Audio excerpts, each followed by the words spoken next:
Di umano, sa isang team sa NBA, may isang player ngayon na superhuman. May kumakalat kasing video itong si Steph Curry na parang hindi nagbimintis ang tira niya kahit pa gaano kalayo. Itong clip na to ay base sa Sports Illustrated, ang isa sa mga biggest media sa buong mundo. Ang pinalalabas kasi sa video na yon, superhuman si Steph. Parang kanta lang din. Fake kasi yung video na yon or edited na lumalabas ngayon. Pero may isa pa talagang video si Steph na 105 3-point shot na sunod-sunod. Lumabas siya ng 2020. Yan ang hindi ko siguradong confirm kung totoong video or edited lang yun.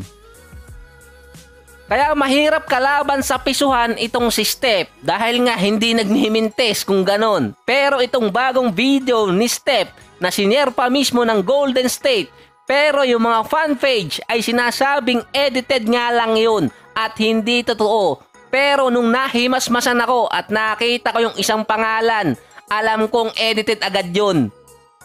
Sa katulad ko kasing naglalagay sa Twitterverse, nakita ko agad sa Sports Illustrated na post yung pangalan ni Ari Pararoy. So sorry na lang sa bigkas talaga ng pangalan. Hirap talaga ako dyan. Isa siyang video director galing Los Angeles.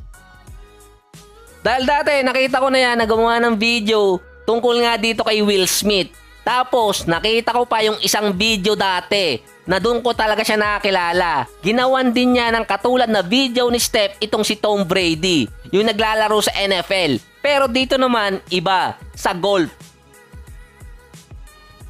Kailangan ko pa rin mag-research para sa video na to, pero alam ko na hindi talaga totoo yung video na yon. Hindi ko lang alam yung tamang term talaga para sa kanya. Director or editor ng mga videos for events or kahit pa pang Hollywood.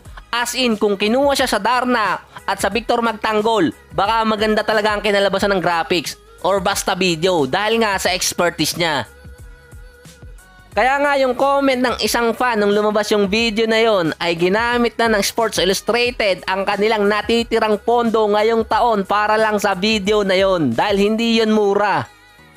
So hindi naman imposibleng magawa ni Steph yung tira na yon, pero yung 5 sunod-sunod, yun ang question. Kaya ako naman sinabing fake yung video dahil nga under yun sa production ni Ari Pararoy. As in for promotional video yun. Sabi ko nga nagawa niya na dati ng video si Tom Brady, Will Smith at kahit yung Honda meron na rin dati. So ito nakita ko lang sa post ng Basketball Forever kaya nagawan ko lang din ng video. Matagal na kasi talaga yung video na to, mga October pa nangyari or November. May vlogger kasi na si Gideon na kayang bumili talaga ng courtside seat sa games ng Bulls at Boston. Ngayon ang ginagawa niya, nang totroll siya ng player sa team ng Celtics. Nauna dyan si Jason Tatum na sinasabihan niyang itali yung kanyang necktie. Pinansin nyo ng isang referee or official ng game. Buti na lang hindi napalabas kasi bawal yon sa isang NBA game. Yung itotroll mo yung isang player, kaso hindi nga siya masyadong pinapansin ni Tatum.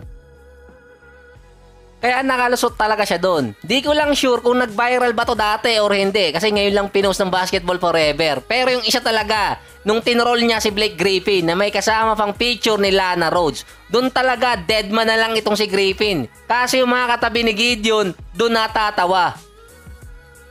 Ganon kasi mga content nitong si Gideon na meron siyang nasa 2 million subscribers sa YouTube. Kilala talaga siya at yung iba mga fans nga nagpapapicture pa sa kanya. Ilang beses din siya napagsabihan ng official sa court nung game na yon. Kaso kilala nga siya bilang isang celebrity. Kapag ganon kasi ang status ng isang vlogger, celebrity na matatawag doon. Hindi naman YouTube lang ang meron sila. Meron din silang ibang contacts.